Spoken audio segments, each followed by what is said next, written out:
Let's go off the grid. Okay. Let's go off the grid. Okay. I know that you really want to put your phone away. Yeah. Let's go off the grid. Hello, and welcome to Off the Grid, a podcast about leaving social media without losing all your clients. I'm your host, Amelia Fruby, and on this show, I talk about the internet and how we navigate the internet in our personal lives, our professional lives, and our social lives in ways that hopefully don't just hand everything over to big tech surveillance. And today we are kicking off season 9 of the show. Now, normally I would be arriving here with a lot of excitement, with metaphorical air horns, with a cheering sound effect to really celebrate the launch of a new season, everything that's ahead. And there's definitely a part of me that feels that's excited to be back with you, that's excited to share the amazing conversations I've recorded and prepared.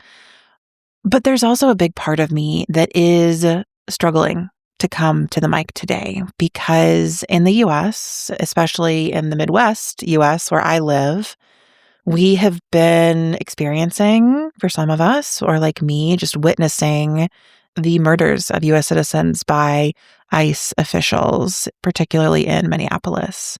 And every time I sit down to record, it's hard to really believe that this matters right now in the face of these losses. You know, I arrive at the mic and I think of Renee Good, and I think of Alex Pretty, and I think of Liam Ramos and everyone who's been forcefully removed from their homes or their preschools and taken into ICE custody, many of whom have been or are being deported.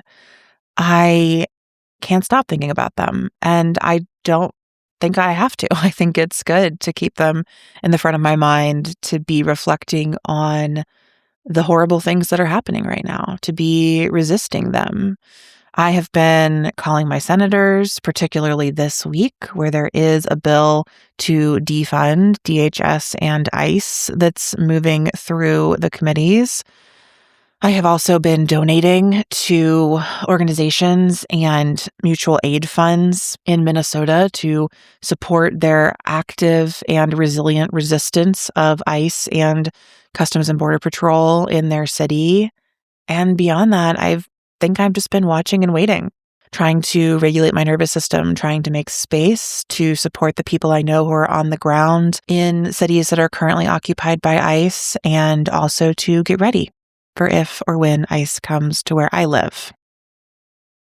If you, like me, have been struggling with meaning or purpose, or just some like general existential dread around going to work in your own business amidst the state of the world, then I do want to let you know that I recorded a free class for us. It's called Crystal Clear: How Our Businesses Create Change. And I first taught this class right after Trump was reelected in 2024. I did a live version and I didn't record it back then, but with everything going on, it just felt like the right time to revisit my notes and re-record the class. And I shared that recording in the Clubhouse last week when this is coming out. So I will link to that in the show notes. It really shares my way of centering in the liberatory power of self-employment. So if you are listening to this and you are feeling like, why is Amelia recording a podcast right now? Why am I listening to a show about business right now? Why am I going to my desk every day when so many people are in the streets or actively resisting or being persecuted? Why? If you're stuck in those whys, I just want to invite you to take a deep breath with me.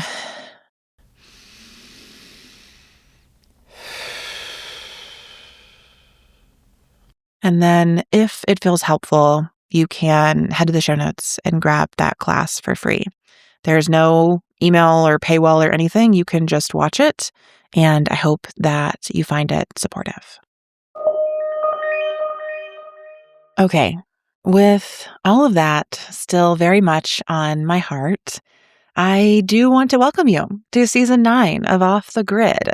This season, we are going to continue what we've been doing for years now, which is talking about to and with creative small business owners, self-employed folks who are finding ways to make money online without relying on extractive algorithms or surveillance platforms. Now, of course, this is a challenging endeavor, and so we do it together with radical generosity and energetic sovereignty. And I'm so excited this season to be joined by so many people I admire. In the upcoming weeks, I will welcome back Nick Antoinette. I will speak with Harry Duell of Keep Candles. I'm talking to Morgan Evans and Saray Jarrell Johnson. I will also be doing a whole series on AI with Mel Mitchell-Jackson and Casey Zabala. I'm talking to Natalie Bright of Do Good Biz, as well as Hannah Cole of Sunlight Tax. We have so many great conversations coming up this season. And in addition to those weekly conversations, I am going to be adding in bonus Friday episodes. I think most weeks of the winter, at least, maybe through the spring, because I want to share just some practical tools around quitting social media, navigating platforms online, how to put together a privacy-focused tech stack so that you can, maybe rely a little less on Google or, like me, try to fully extricate yourself from their services. And so this season, you can expect Wednesday conversations and Friday minisodes. Some of those mini episodes on Fridays will also be previews of things that are happening inside the clubhouse. So I tend to show up in the clubhouse on Mondays and share bonus episodes, written content, link roundups, and other great things there. And so you can also find that linked in the show notes. Some of the things I send out are free. Most are for our paid supporters and subscribers. So if you want to be all in on Off the Grid this year, if you're ready to change your relationship to tech, if you're ready to deepen your business foundations among people who get it, people like me who are here to say, abolish ICE and fuck Trump, and also your art matters and you can still do good business among all of this. If you want more of that in 2026, I'm here to say there's going to be a lot of it on this feed and even more of it in the clubhouse. So make sure you're subscribed in both places so you can hang out with us from now through the summer when we take our annual break. I do hope that you will pull out your phone or navigate to your browser tab with the show notes and check out those links for more information on how to call your senator and get ICE defunded, on how to stand with Minnesota and send your direct support. I've also linked the clubhouse there so you can take the free class that I mentioned. And I've included our free Leaving Social Media Toolkit, which you can find in the show notes for every single episode to help you step back or away from the platforms. Thank you so much for tuning into Off the Grid and for being here for our season 9 opening episode. So let's dive in, shall we? This week, I'm going to talk to you about me, my biz, and I, what the first 5 years of Softer Sounds have looked like, and what's next for me and my business. In 2026, Softer Sounds is going to turn 5. And as I approach that anniversary, I wanted to reflect on what has happened in my first 5 years of full-time self-employment. And I realized that this year was going to be a year of a lot of change, that the way I've been running my business isn't really working for me anymore. And I wanted to make some pretty major shifts to the model, to the offerings, to my role. And so in this episode, I want to walk you through how all of that has happened. We're going to look back at my first 5 years in business and actually at the 5 years before that as well. And then we'll take that up to the present moment. I'll talk a little bit about where you're finding me in business at the start of 2026 and what is ahead for me and my work. Along the way, I will tell those stories and also ground into some of the things I would definitely do again and some of the things I would absolutely do differently at different stages in business.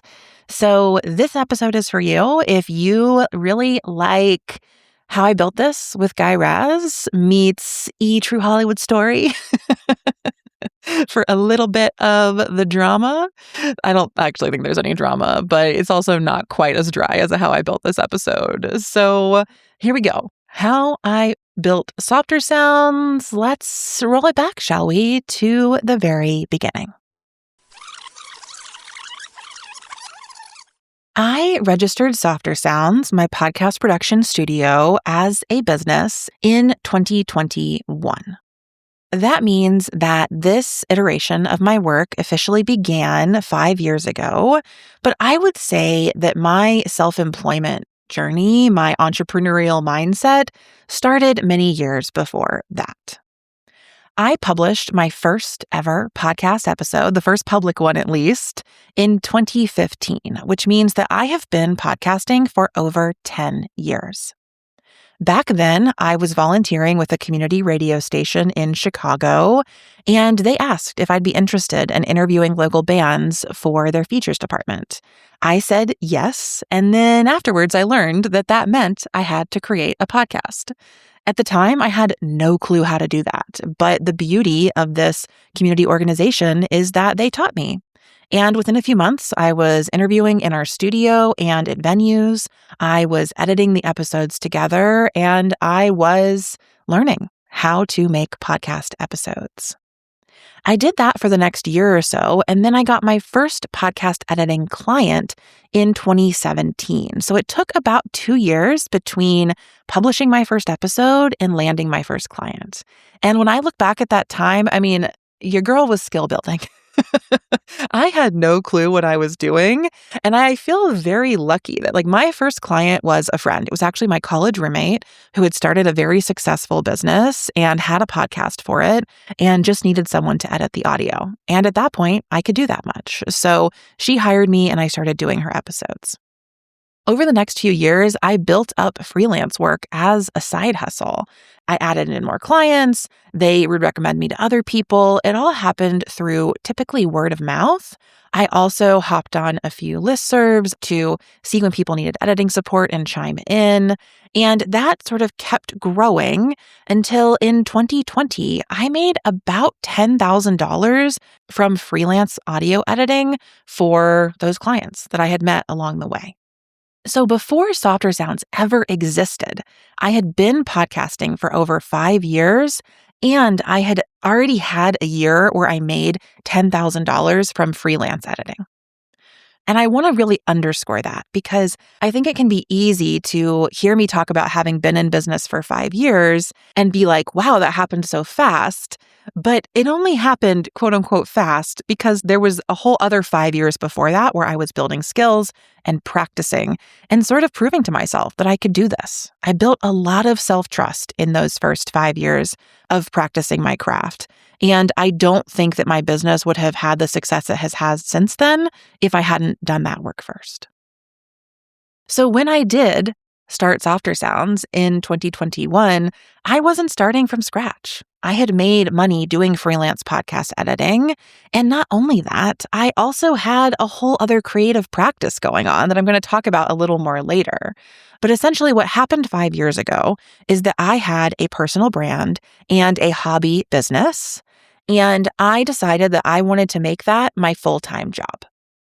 I wanted to stop piecing together some personal brand stuff, some freelance editing stuff, and then some part-time jobs. And I wanted my own full-time business.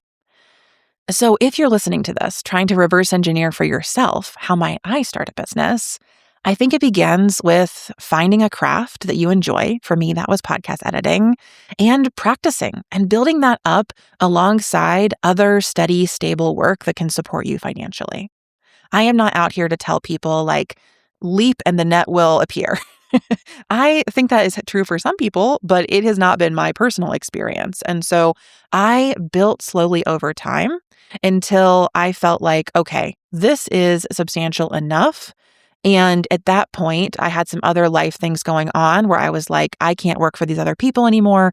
I have to try this out. I have to try going all in on me.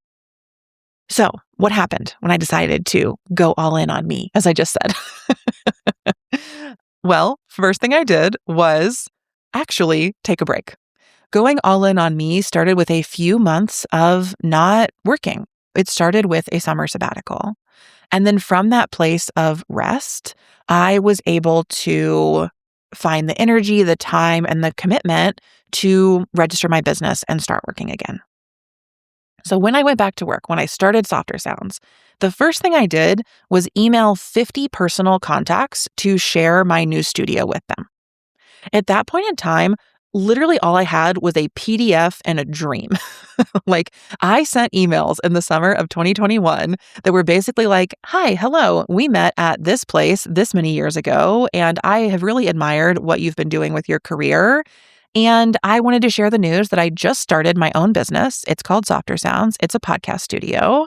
If you've ever thought about making a podcast, I'd love to support you. Or if you know anyone through your work who needs audio editing support or podcast production support, I would be really grateful if you would share my work. I attached a PDF of my services to that email and sent it out. And I booked my first 6 months of client work from those emails. So again, this goes back to, I had been doing this freelance audio editing work for almost 5 years before I started my business. And so when I did start my business, I had contacts. I had people I could speak to. Now, those people weren't really in the podcast industry. A few of them were, but most of them were people that I had met through other work. I reached out to people I had known in high school, in college, through my first job, through grad school. Like, I reached out to family members. I reached out to friends of friends. And anytime somebody would reply to my email and say, hey, I think you should talk to so-and-so, I would ask, like, could you make an intro or share their contact information and I'll reach out. And I did that over and over again until I booked those first 6 months of client work. As I did that work, I built my website and I developed my offerings and I created systems to help everything go more smoothly. So in 2021, I started that process of sending the emails in the summer. And by the end of that year, I had made approximately $20,000 in my first 6 months of being in business. Now, this is the place in the episode where I want to add my financial disclaimer, which is to say that if you keep listening, if you will hear me talk about money in this episode, I ask that you remember that the things I say about money are not about you. They are about me and my very specific circumstances in my very specific context in my life. And so you may hear me say, I made $20,000 in my first 6 months of business, and you may think, wow, that's a lot of money. Or you may think, wow, that's nothing. And if you have those thoughts arise, that's great. We all have thoughts like that. But I ask that you take a deep breath and then let them go. What $20,000 means to me will not be what $20,000 means to you. And there are listeners of this podcast who make no money or lose money on their business. And there are listeners of this podcast who make over $1 million a year in their business. And again, we all have different experiences of money. We all have different backgrounds and different privileges that create those experiences of money.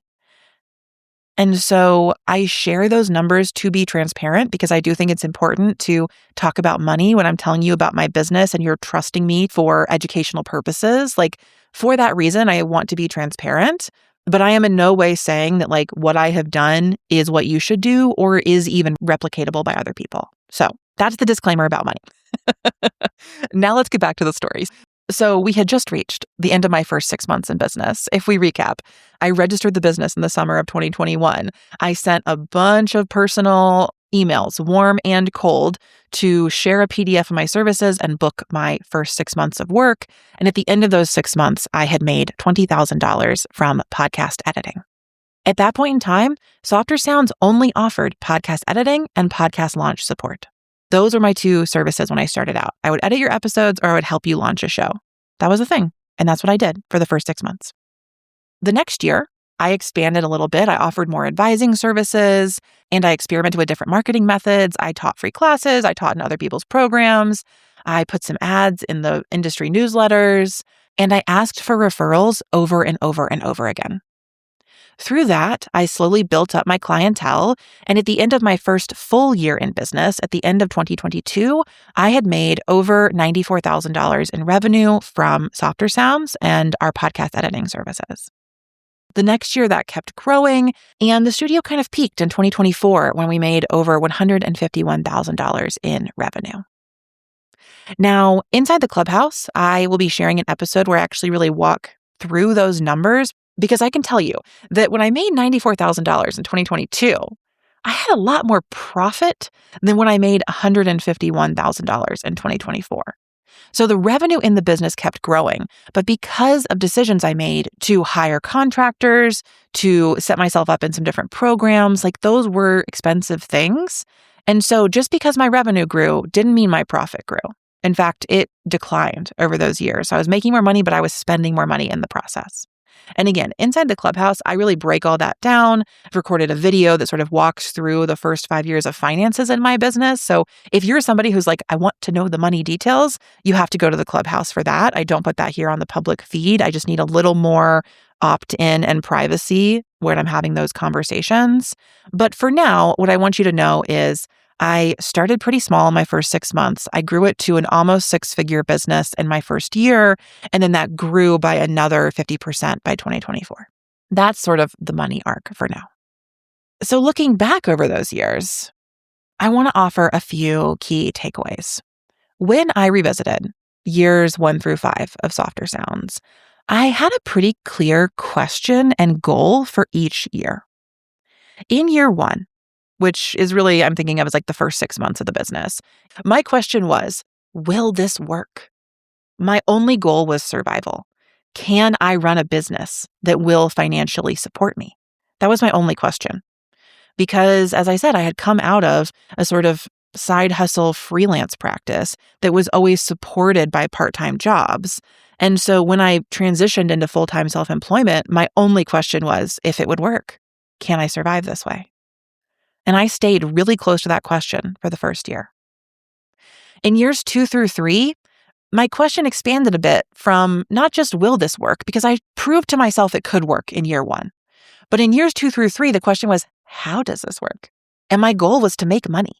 Because, that $20,000 in 6 months, that was not enough to actually support me. Once you take out taxes and expenses, it was not that much money. So I knew I could make money in this business now from year 1, but in years 2 and 3, it was like, how do I make more money? How does this actually work and become sustainable? And so that's why I share those revenue numbers, because I did make it work. I figured out how to make money by adding in some other offerings, by focusing on exactly the clients I wanted to support, by listening to what they really needed. Those are the ways that I built my offering ecosystem and figured out how it worked. Now, at the end of year 3, when I was hitting that 6 figures of revenue, I was paying myself what I wanted, I had some profit at least in the business, then my question really shifted in years 4 through 5 from not just, can I do this and how do I do this, but to, what do I really want from this? If I know that I can make enough money through this business, what is my goal here? What am I continuing to work toward? And for me, that goal became very personal, and it became to buy the house that I currently live in.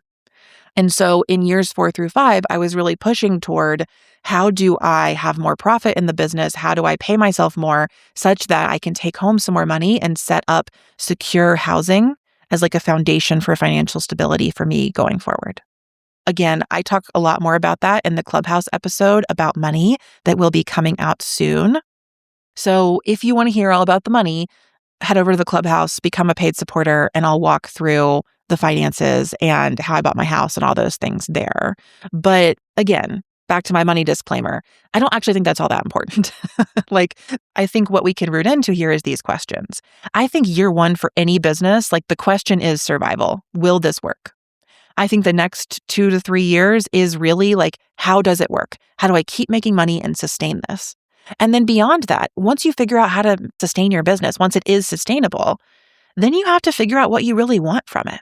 This is why a lot of businesses totally pivot or burn it down and rebuild when they get to year 4 or 5. Because maybe the way that you figured out how to make money isn't actually that satisfying to you. And so that is also going to come up in a minute in some of the shifts that I'm making. So with those questions and goals in mind, I want to offer a few lessons that I learned from my early years in business. So I'm going to tell you 3 things I would do again and 3 things I would not do again. We'll start with the things I would do again. The first thing I would always do if I were starting a service-based business is work my network. I would always start with those emails 100% of the time. I think that when you are starting a brand new business, that is a really great time to reach out to people that you have known through different stages of your life and let them know that this new exciting thing is happening for you, and here are ways that they can help. Now, I don't think you should do this for every single thing you do in your business, right? I didn't send those emails every time I launched a new offering, but at this watershed moment of I am starting a business, this is a big deal, I felt comfortable with that outreach, and it worked because I did book work from those emails. So I would always start with the emails. That's the first thing I do again. The second thing I would do again is I would join all the communities and show up for all the things. So when I started my business, I joined Holisticism's North Node community. I joined my friend Grace's community, Kin. I joined my friend Patty's community, The Fiery Well. I was in a lot of online communities for creative people and small business owners, and I met so many people that way. Now, I was starting my business in 2021, so everything was online. If you're listening to this now, you might go to in-person meetups or join local communities.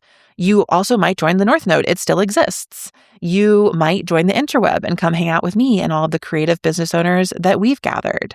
I think that there are so many opportunities, but in my early years in business, knowing those people made all the difference.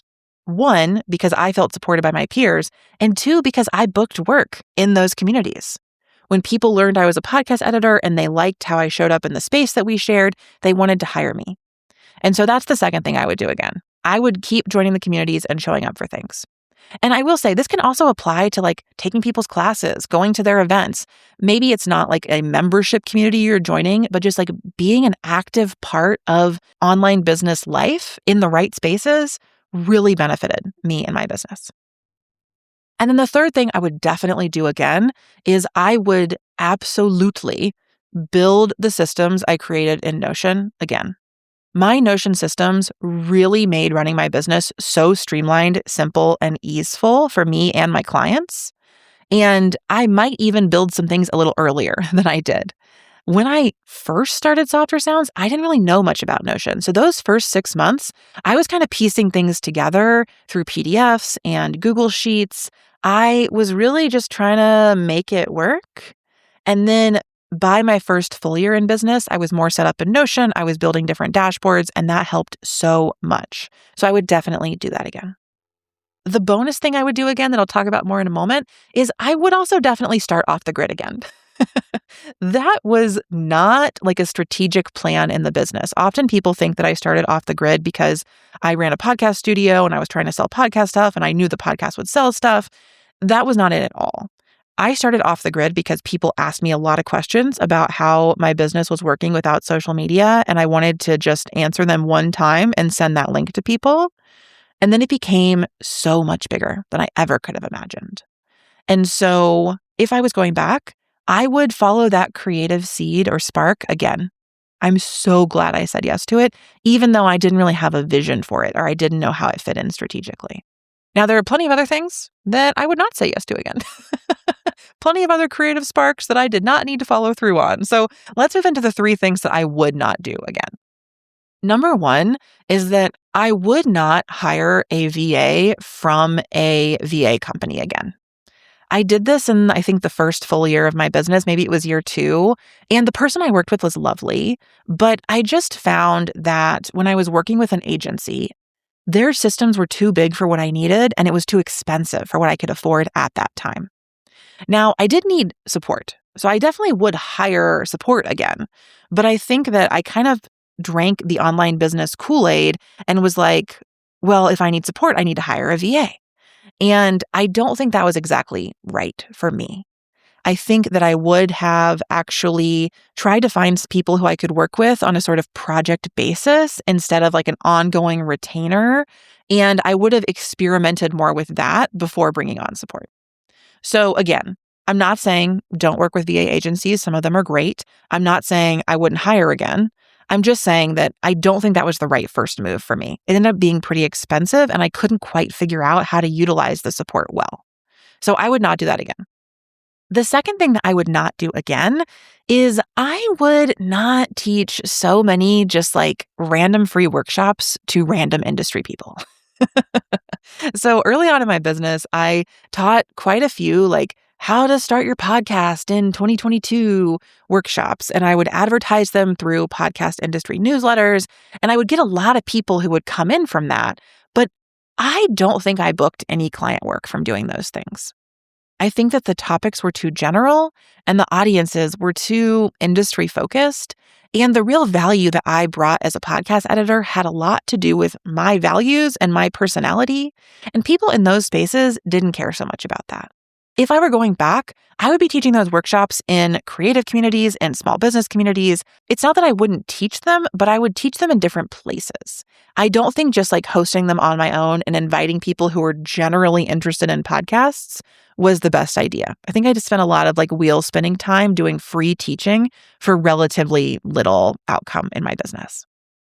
And then the third thing that I wouldn't do again is that I would not try to scale my business again. When I started Softer Sounds, it was just me. Then I brought on my friend Jessie as a contract editor, and that was great. And then I was like, I should have more contract editors so I can have other people doing editing and I can have more clients. And at one point I had like 6 contract editors on the team. And then that sort of condensed down to 2 editors. And then I added an assistant producer. And I just want to say that every single person I worked with was lovely. And I don't regret doing any of this because I really needed to learn that I don't want to run a business like that again. I don't want to scale for the sake of scaling. I don't want to hire for the sake of being able to say me and my team. I think I got really swept up in the sort of like online business culture and felt like the path to success was more people on the team, like more people, more clients, and growing that way. And as I did it, it just never felt quite right. So I would not try to scale in that way again. But I would bring on a good friend who has these skills to work with me. I still work with Jessie. I love working with her.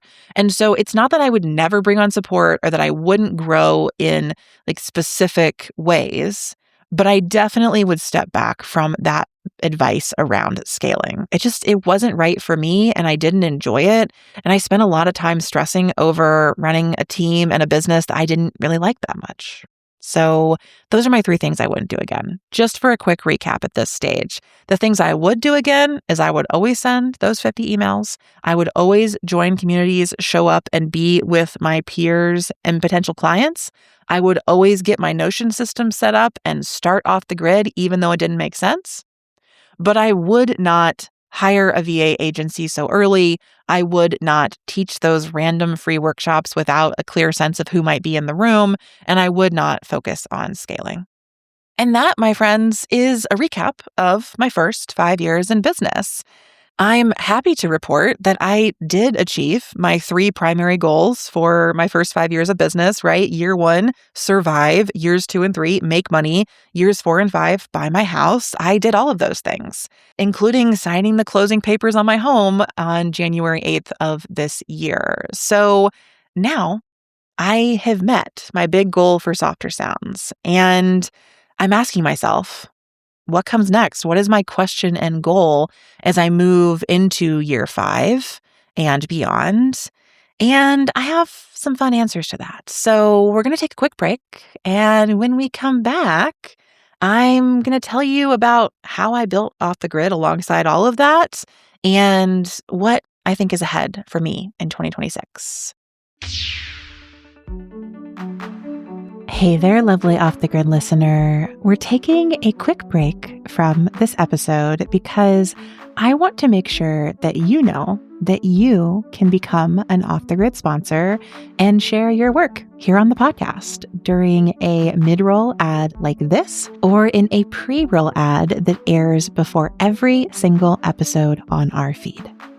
In past seasons of the show, I have shared some of my favorite affiliate partners. If you've heard the Flowdesk ad, you know what that's all about. But since season 3, I've also been partnering with listeners like you to showcase your work and the amazing, inspiring things that you're creating and sharing with the world.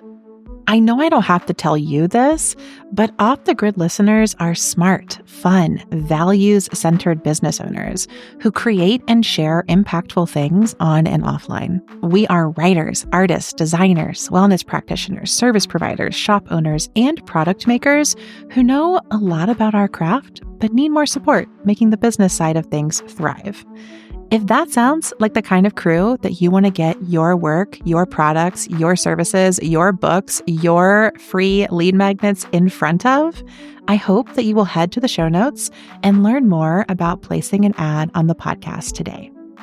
One of our very happy sponsors from last year wrote to me and said this: "Placing an ad on Off the Grid was hands down the best investment I made last year. My cost per lead ended up being around $6, which is 70% less than Meta's average, and nearly all of those leads are still highly engaged a year later.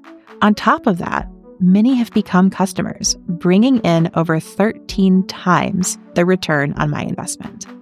If you would like to hear your work shared by me and featured in a spot like this, you can head to the show notes to learn more about our ad opportunities. And whether or not you decide to sponsor an episode, I am so grateful that you listen to the show, and I hope that you will check out some of our partners this season. They have amazing free and paid offerings for you, so please make sure you click through when you hear them. Okay, enough about our sponsorship opportunities.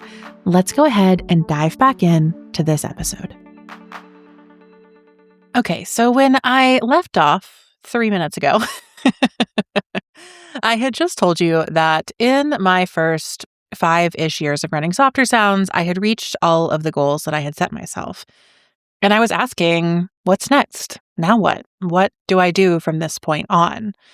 Well, in 2025, I honestly thought that the universe was answering for me because business was slow. I had had a really big year in 2024. I'd worked with so many great clients. I felt like I had met all of my revenue goals for the studio. And then when 2025 started, honestly, it felt like Trump was inaugurated and business just plummeted as his nonsense and violence began. And so through that, I held steady for a few months, and then I decided to scale back because I just wasn't sure what was going to happen with the business. And as I did that, I kind of thought that maybe there just wasn't a market for Softer Sounds anymore. Maybe this business had just sort of come to an end or wasn't going to be able to be as successful as it had. And I really believed that. And I told my team that. And I scaled back on our work. And I actually ended up wrapping my contract with my assistant producer because I was like, I just don't think the work is coming back and I can't afford this anymore. And then, of course, in fall, business came back in full force. I went from, I think, having 3 to 5 clients over the summer to all of a sudden, 5 of my clients who had kind of paused or ghosted me for the whole year were suddenly in my inbox in August and September being like, I need to do a season this fall. I want to put out episodes before I sell this thing. It truly felt like people had just been holding their breath all year. And then as the year was coming to a close, we're a little bit like, oh shit, now I have to sell something. Now I got to do something.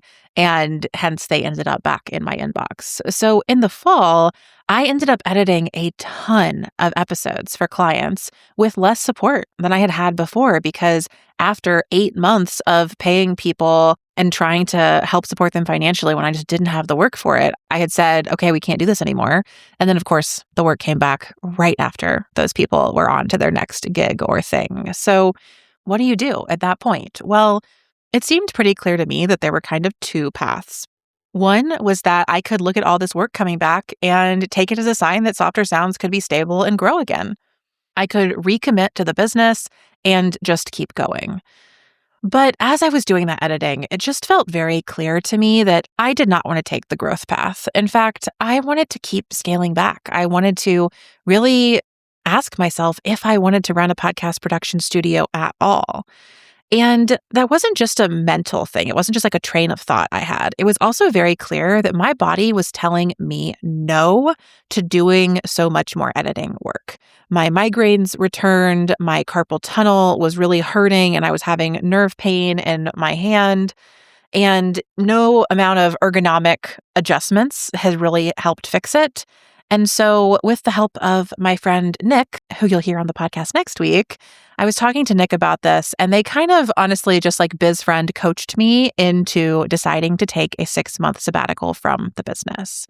I needed a break. My body was telling me I needed a break. My heart was telling me I needed a break. And Nick helped me come to this language of I'm taking a sabbatical to give myself permission to take that break because I'm not closing Softer Sounds. That felt way too scary. It still doesn't feel true to what I want to be the case, but I needed to stop editing. I needed to cut back on my workload. And so I told my clients that I was taking time off and I helped them find new studios. I think in the fall, I was working with around 10 clients and I told 6 or 7 of them that I could not support them when we got to 2026. And I made recommendations. I helped offboard them and transition them to other places. And I put myself on sabbatical for the first half of this year. Now, what does that mean? Well, to me, it means that I'm not actively doing audio editing and I am not taking on new clients. I am still offering podcast advising sessions through the studio. I am still selling our self-guided courses. And I have kept 2 active clients who are people I've worked with for a long time and wanted to support, and honestly just wanted to know that I had kind of that steady income in case nothing else was panning out. But that's it. Softer Sounds has now gone from, at its peak in, I think, 2023 going to 2024, I had 24 active podcast clients in a team of 3 people who were helping me manage all that work. And now I have 2. And I still have 2 very extremely part-time contractors who help out a bit with editing and with transcripts, but I've really scaled back and I've pressed pause on Softer Sounds podcast studio. So what else am I doing? Well, this is where Off the Grid comes in, because even though I'm on sabbatical from my one business, I also have a whole second business. And to explain that, we need to go back to go forward again. So I already shared that I launched Softer Sounds in the summer of 2021.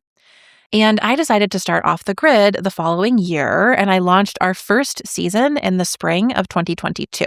As I said before, I started the show because people kept asking me how I had launched and started this business without social media. And instead of having a coffee chat with like all 15 people who emailed me about it, I decided to start a podcast. So the podcast launched in the spring of 2022. But just like with my audio editing career, the path to Off the Grid becoming a business probably began much, much earlier. You see, I have been sharing creative work in public for a very long time. I was the editor-in-chief of my literary magazine in high school and of my newspaper in college. I was very used to putting things together, putting them out in the world, managing people, managing timelines. And even after school, when I moved to Chicago, I tabled Chicago Zine Fest my very first year I lived there. So I was tabling there in 2014. I did public readings of the poetry zines that I had. And I shared all of that on social media.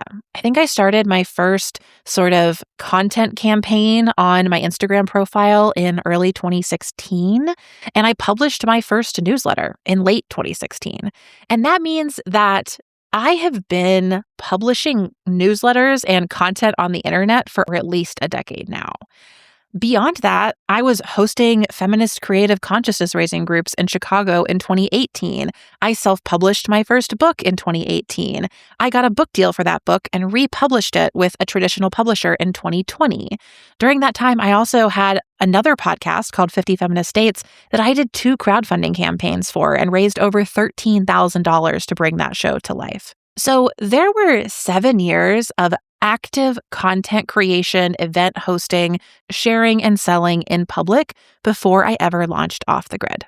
I had so much practice. And I think it's really important to say that like when I was doing all of that, the stakes were low. I was not relying on any of those things to make the money I needed to pay my bills and get my basic needs met in Chicago. Those things were always sort of like bonus money or additional income, or they directly funded the things I was doing, like with the podcast. But it was all me practicing and preparing to have a creative business. Like I don't really think of all of that as a business, although technically with some of the earnings, I think the IRS would think of it as a business.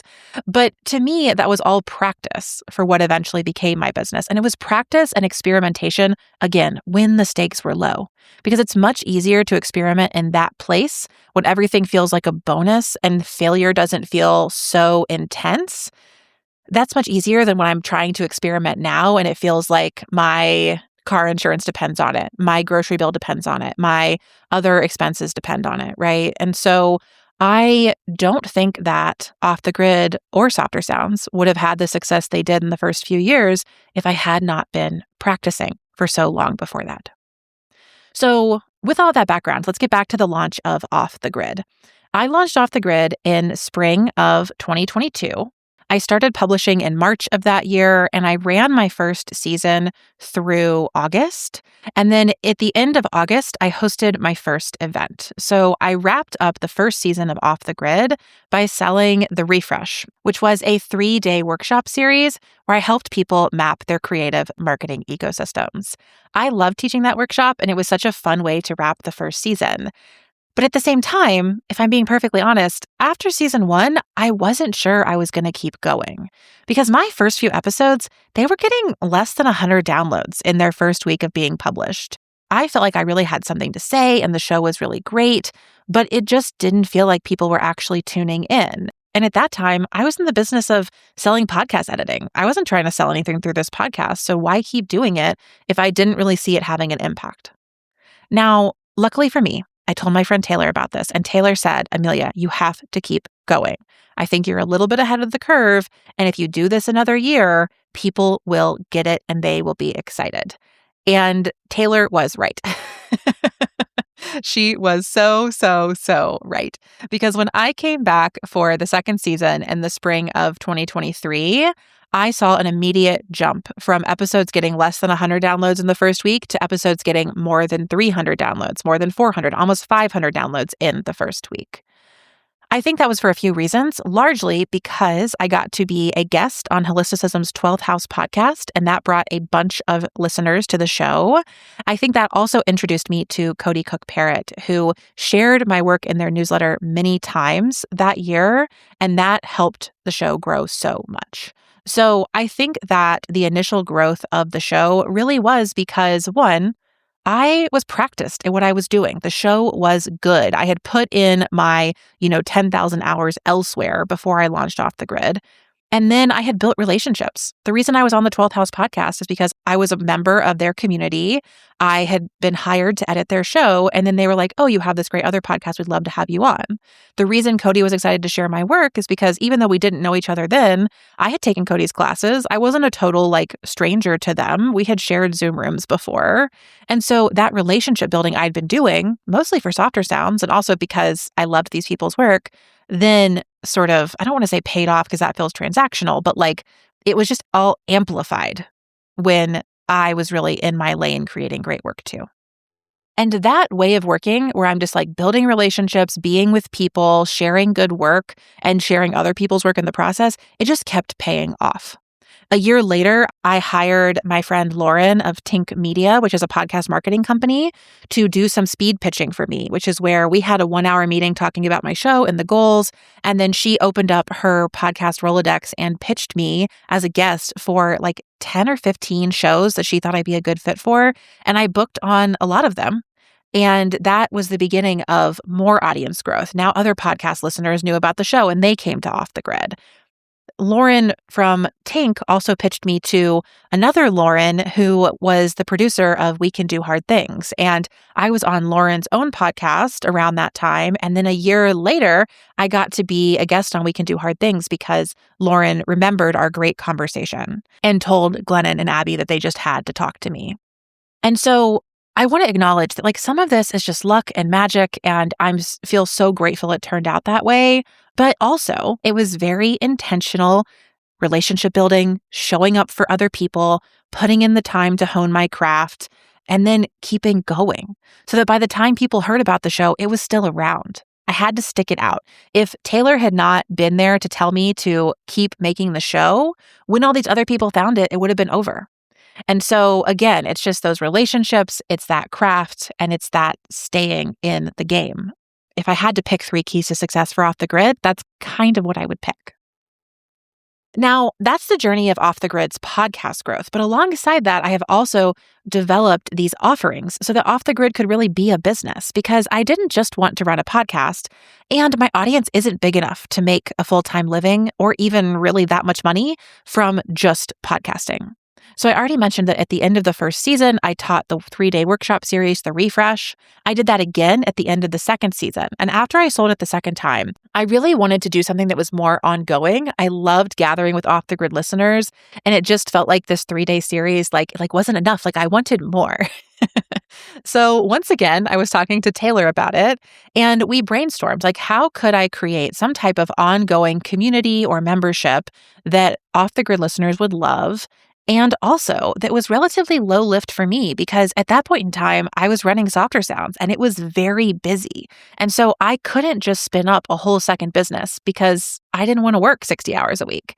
And so Taylor helped me create the initial idea for the interweb, which back then was a membership that had 4 calls a year and a resource library alongside it. And founding members joined for $99 a year.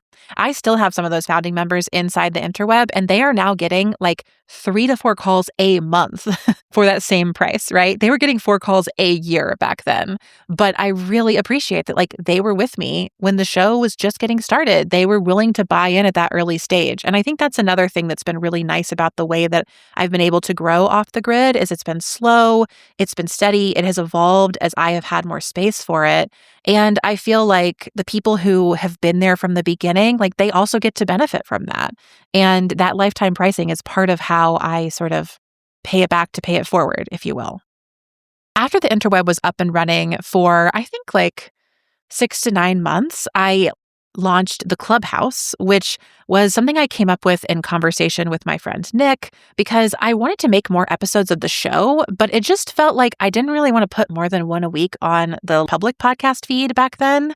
And I also knew that I had a lot of really active listeners who wanted to support the show, but they just didn't really need the interweb. Either their business wasn't in a stage where they needed a membership community, or they just didn't want to join any more membership communities, or sometimes they weren't even business owners and they just liked Off the Grid and they loved to support the show, but they didn't need to join this other space that I had.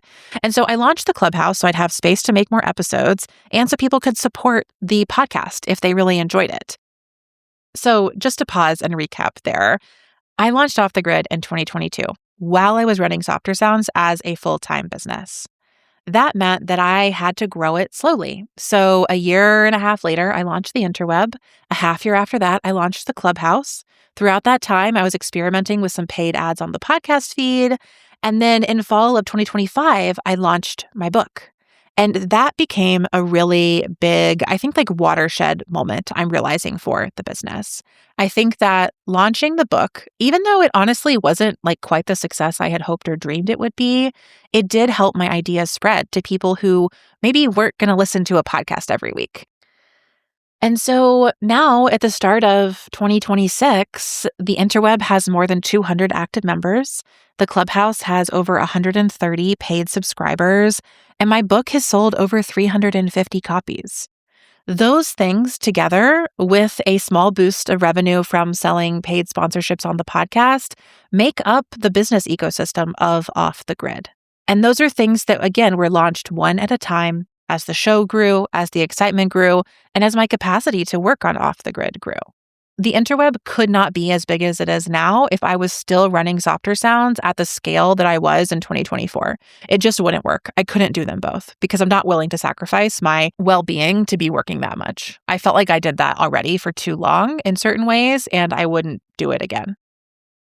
And so that's where you find me today, my friends. I am on sabbatical from Softer Sounds. I am paused on taking new editing clients, and I am focusing on all things off the grid. I like to think of it as making this podcast my full-time job, but I think it's really important to remember that I don't make that much money from just making this podcast. Again, the exact financial details will be inside the Clubhouse episode if that's your thing. But overall, I will say here that paid ads on the show and Clubhouse memberships, those are the things that I consider like, these are the things I would do if I was just making money from my podcast itself. And those things combined only bring in about $10,000 a year right now. I just don't think my audience is big enough at this point. Most off the grid episodes get about 1,000 downloads within the first week. And I love that. It's such a good size for me. And I love having the sense of like people are tuning in and I get to know a lot of you. But it's also not quite big enough to create a sustainable income for me, at least not just from the podcast, right? Like I can't actually live off of $10,000 a year revenue. I do need more money than that. And so that's why I created the interweb. And within the interweb, I also sell a small group program that's been quite successful. And those two offerings then make up about $40,000 a year in revenue right now. And that is something I can work with. That is like a sort of year one income for what I consider a new business, but isn't really a new business. It's just now my full-time business. I can work with that and grow from there. So reflecting on all of this here, I think what's really standing out to me is that it takes about 10 years for something to really work. And I've noticed that in my process, I seem to have about 5 years of doing something on the side, and then it can become the full-time thing. So I was doing audio editing on the side of grad school, and after 5 years, it became my full-time thing. I was doing off the grid on the side of audio editing, and after 5 years, it's becoming my full-time thing. And I think it's really important to share that and say that and be explicit about it and even insistent on it. Because in the era of online business ruled by social media and paid ads and virality, it can seem like your business should be making 6 or even 7 figures within 6 months, right? There are so many people out there selling a quick 10-step plan to 10K months. And I just don't think that's how it works. Even when that does work for people, I think it's very fleeting. And I don't think that those tend to be very resilient businesses, right? Because if you build your business on social media and paid ads, as soon as Meta or Google tweak their algorithm or change a little thing, you can lose all of your traffic and all of your visibility. I feel very confident that my business is built on relationships and no one can take those relationships away from me. And yes, it took me 5 years to do that rather than perhaps the 5 months that virality promised, but I'm okay with that. Maybe it's just because I'm a Capricorn rising and I know how to goat it out for the long term. But I really do feel like this way of being in business allows me to grow at a pace where my body and my nervous system can stay with me. And it allows me to just get so much more out of my work because I know the people that I'm working with. Obviously, I don't know every one of the 1,000 people who tune in every week, but I know a lot of you.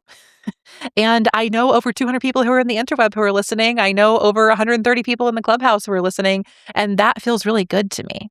And I don't need social media for that, right? I've created these other spaces. And so what comes next for Off the Grid? Well, that is something I'm not quite ready to announce yet.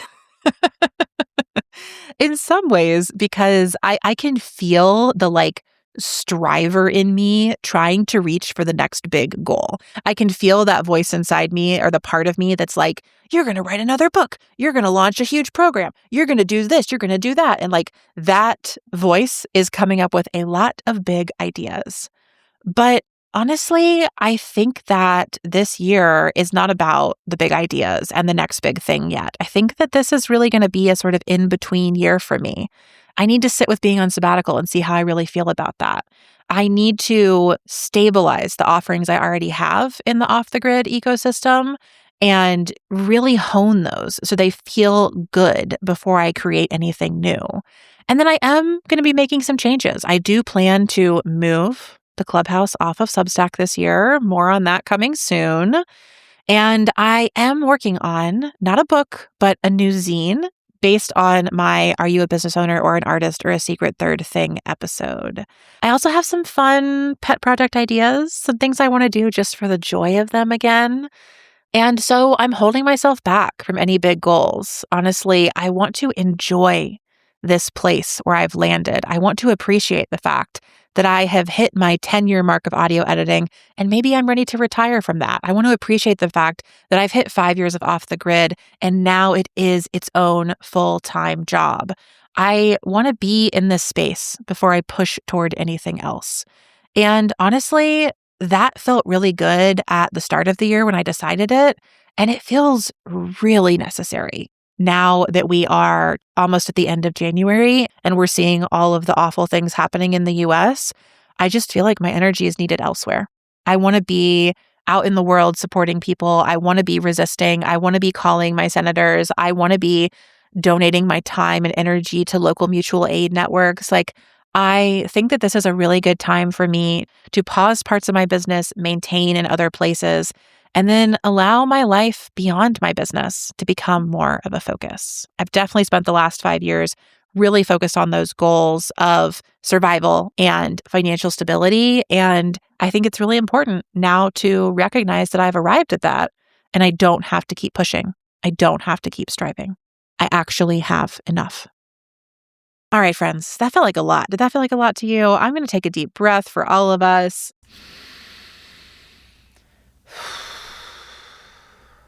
And I'm going to let you know that next week on the podcast, I will be joined by my friend Nick Antoinette to talk about exactly this thing I just landed on. How to arrive at enoughness, how to decide what is enough for you, and then how to radically change your business as a result.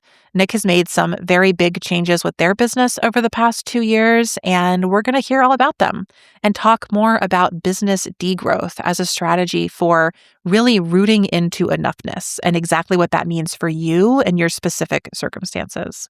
That's coming up on the podcast next week. Before then, I will have a little mini bonus episode here for you on the feed as promised. And inside the Clubhouse, paid subscribers will be getting my behind the scenes financial update, recapping the first 5 years in my biz finances. So head over there if you want all of the numbers, the dollars and cents of it all. Make sure you stay tuned to this feed if you just want to hear more from me and from Nick next week.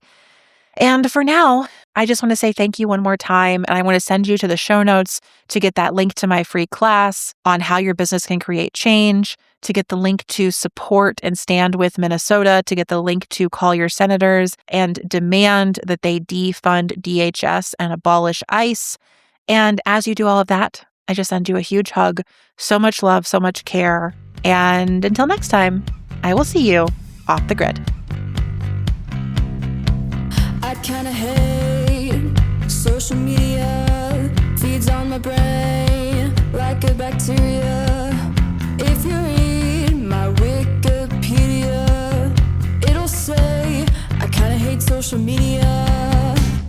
Post a picture of myself, sacrifice my mental health, use your product, time to sell. I would rather go to hell.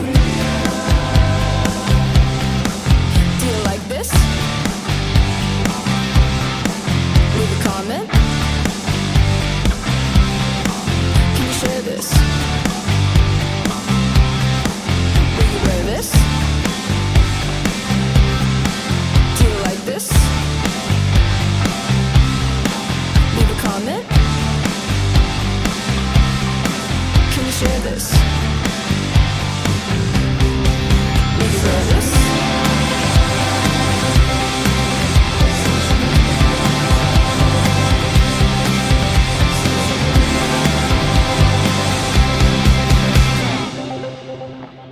Okay. That was an abridged version of Social Media by Surfer Boy and Rectangle. To hear the entire song, find Surfer Boy on Spotify or head to the link in the show notes. Thanks so much to them for sharing the song with us, as well as to Melissa Caitlin Carter, who sings our theme song that you hear at the start of every show. I'm your host, Amelia Fruby, and if you enjoyed this episode, I hope you will download the free Leaving Social Media Toolkit at offthegrid.fun/toolkit. Until next time, I will see you off the grid.